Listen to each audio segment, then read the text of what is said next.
Assalamualaikum warahmatullahi wabarakatuh. Kami dari kelompok kode etik kasir toko yang beranggotakan Vicky Juliana, Indra Ahmad Effendi, Muhammad Akram Fauzan, dan Muhammad Janugraha. Saya yang akan membacakan slide pertama. Kode etik seorang kasir. Peranan kasir adalah memiliki peranan yang sangat diperhitungkan dalam majunya sebuah perusahaan, karena dengan adanya seorang kasir yang sudah berkompeten, ahli, dan sangat profesional dapat membangun perusahaan maupun instansi-instansi yang menggunakan jasa kasir. Kode etik tugas dan tanggung jawab seorang kasir. Seluruh karyawan dan jajaran manajemen dalam menjalankan tugas dan tanggung jawabnya harus mematuhi kode etik sebagai berikut. Selalu melaksanakan seluruh pekerjaannya dengan kejujuran dan integritas yang tinggi, serta melakukan atau memutuskan setiap tindakan agar menjadi tindakan yang terbaik bagi perusahaan. Kedua, selalu memegang teguh rahasia perusahaan selama bekerja dan setelah bekerja di perusahaan. Ketiga, selalu menjaga diri untuk tidak melakukan korupsi dan markup, tidak menerima komisi atau imbalan atau ucapan terima kasih dalam bentuk apapun dari pihak ketiga dikarenakan pekerjaan atau jabatan. Yang keempat, selalu menjaga untuk tidak melakukan segala bentuk kegiatan yang dapat menimbulkan pertentangan, konflik of interest antara lingkup pekerjaan dan tugas kepentingan lainnya. Konflik of interest yang dimaksud adalah adanya hubungan keluarga, hubungan kepemilikan, hubungan bagi hasilan, atau hubungan bernilai ekonomis. Apabila kemudian hari timbul adanya konflik of interest, maka karyawan yang bersangkutan berkewajiban memberitahu perusahaan dan perlu mendapat persetujuan tertulis dari perusahaan. Sekian presentasi yang dibacakan slide saya. Selanjutnya dilanjutkan kepada Vicky Juliana. Baik, saya Vicky Juliana akan melanjutkan slide yang kedua. Pekerjaan kasir diawali dengan mengambil dan menghitung uang modal di ruang keuangan. Uang modal ini sebenarnya telah ditetapkan besarnya sesuai dengan kebutuhan toko.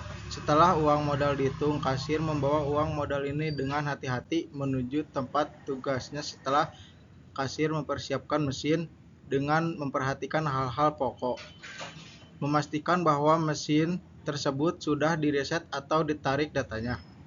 2. Memastikan bahwa kertas truk pada mesin cukup atau perlu diganti. 3. Menyimpan stempel lunas dan bantalannya.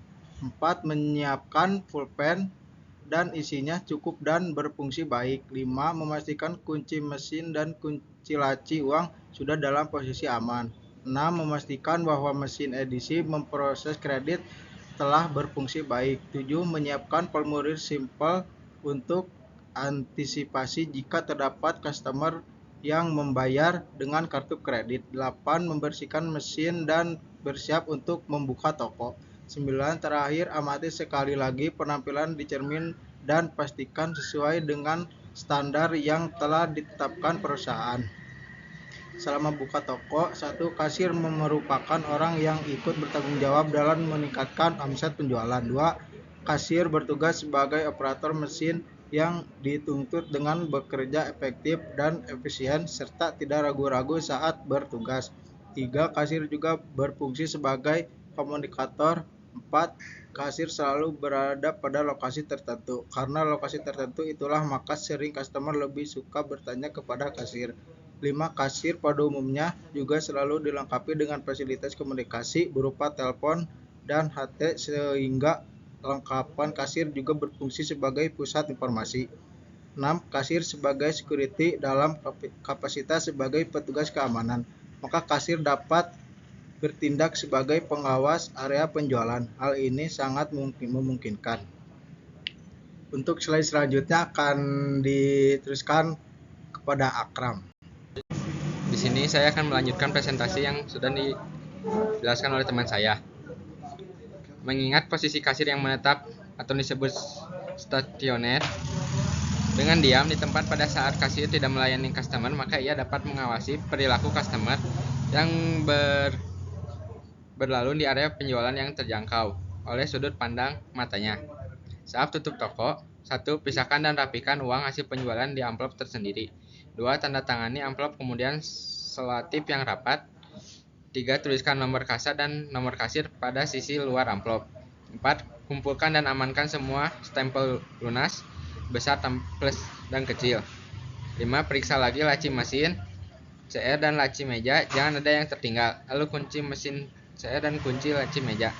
6. Antarkan dan serahkan uang penjualan, uang modal, dan kunci mesin ke SPV Kasadi ruang finance. 7. Isi dan tanda tangani buku serah terima di ruang finance. Pelatihan seorang kasir. 1. Melatih cara menggunakan mesin kasir. 2. Melatih cara berkomunikasi dengan pelanggan. 3. Melatih cara membungkus barang dengan baik dan benar. 4. Belajar menyortir barang. 5. Belajar mencocokkan rekapitulasi pengeluaran dan pemasukan barang. Upaya penerapan dan penegakan kode etik.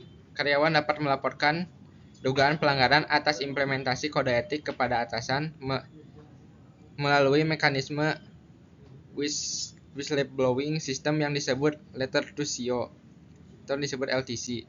Setiap perbuatan yang setelah diinvestigasi terbukti sebagai pelanggaran atas kode etik akan dikenakan sanksi sesuai dengan peraturan yang berlaku.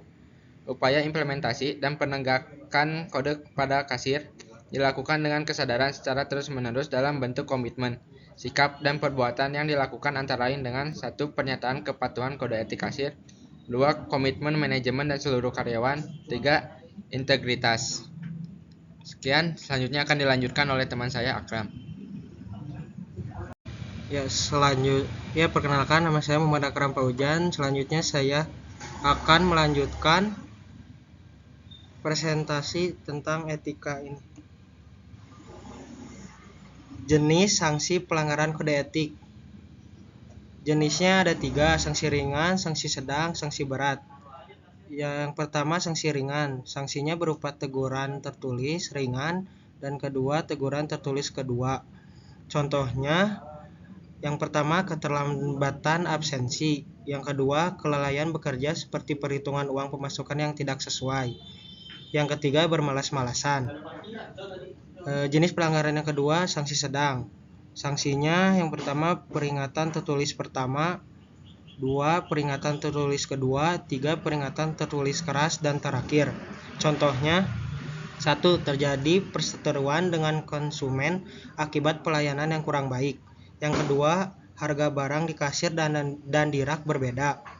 Yang ketiga, pelayanan yang kurang cekatan sehingga konsumen merasa kesal akibat pelayanan yang lama. Jenis pelanggaran yang ketiga sanksi berat. Sanksinya berupa pemberhentian, contohnya seperti penggelapan dana. Ya, segitu saja presentasi tentang kode etik kasir. Sekian dari kelompok kami, mohon maaf bila ada kesalahan. Wabillahi taufiq wal hidayah. Wassalamualaikum warahmatullahi wabarakatuh.